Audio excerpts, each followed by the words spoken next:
जानते हैं आज की कुछ अंतर्राष्ट्रीय खबरों को। पहले एक नजर आज की हेडलाइंस पर। राजस्थान हाईकोर्ट के फैसले के खिलाफ सुप्रीम कोर्ट पहुंचे विधानसभा स्पीकर। सांसदों को सभापति के कमरे की बजाय हाउस के अंदर शपथ दिलाई गई। असम तेल कुएं के पास धमाका, 3 विदेशी विशेषज्ञ घायल। सचिन पायलट ने कांग्रेस विधायक गिरिराज सिंह को भेजा कानूनी नोटिस। राजा मान सिंह हत्याकांड में सजा का ऐलान, डीएसपी समेत 11 पुलिस वालों को उम्र कैद।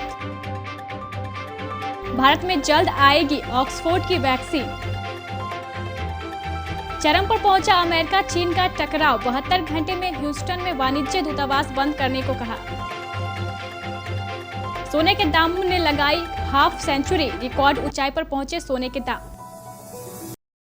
सोशल मीडिया पर खींचतान, असफल शादियों पर ट्रोलर ने कसा तंज, एक बीवी नहीं संभलती, चले हैं ज्ञान बांटने, अनुराग कश्यप ने दिया करारा जवाब। स्वरा भास्कर ने मांगी सुशांत सिंह राजपूत के घर वालों से माफी।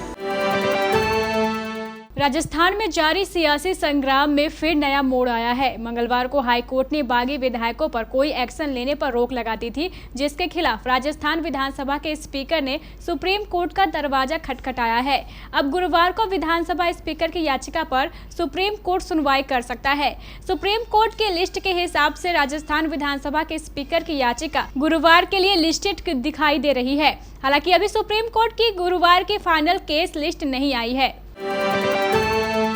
राजस्थान में बुधवार को 45 नए सांसदों ने शपथ ली। कोरोना काल चल रहा है, लिहाजा सांसदों ने इसका ध्यान रखा। सदन में बाकायदा सोशल डिस्टेंसिंग दिखी।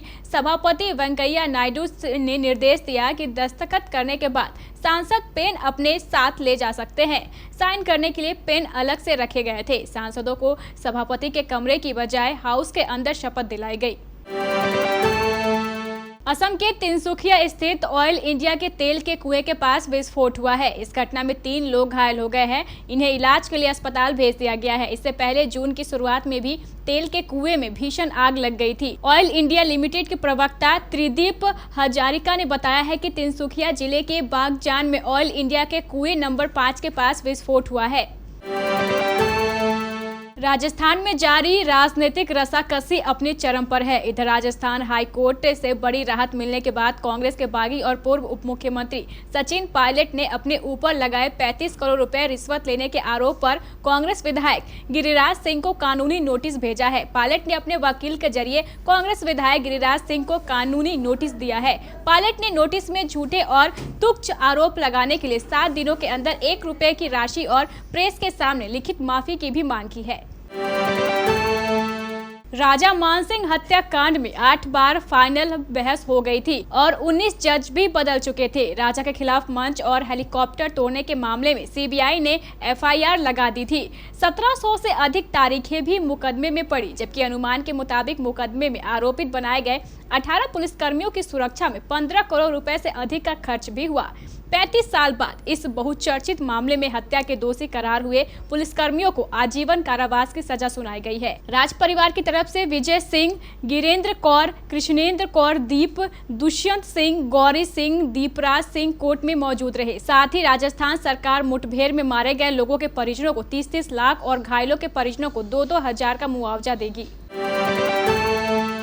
कोरोना वायरस के बढ़ते संक्रमण के बीच इसकी वैक्सीन तैयार करने की रेस में कई देश शामिल हैं। भारत, ब्रिटेन, अमेरिका, चीन और रूस समेत अन्य देशों को भी इसमें सफलता मिलती दिख रही है। ब्रिटेन की ऑक्सफोर्ड यूनिवर्सिटी द्वारा तैयार वैक्सीन भी इस रेस में आगे चल रही है। बीते सोमवार को इस वैक्सीन के पहले और दूसरे चरण के ह्यूमन ट्रायल में सफल होने की खबर आई है। अगले चरण में बड़े पैमाने पर ह्यूमन ट्रायल की तैयारी है, जिसमें ब्रिटेन के अलावा ब्राजील, अमेरिका और फिर भारत में भी ट्रायल किया जाएगा। अमेरिका और चीन के बीच शुरू हुआ टकराव चरम पर पहुंच गया है। अमेरिका ने चीन के खिलाफ कठोर कदम उठाते हुए बीजिंग को ह्यूस्टन स्थित महावाणिज्य दूतावास को 72 घंटे के अंदर बंद करने को कहा है। चीनी कम्युनिस्ट पार्टी की सरकार ने कहा है कि अमेरिका ने ह्यूस्टन में महावाणिज्य दूतावास को बंद करने के लिए कहा है। ट्रंप प्रशासन के इस कदम से बीजिंग पूरी तरह भड़क गया है। उसके एक अधिकारी ने इस कदम को अपमानजनक और अनुचित बताया है।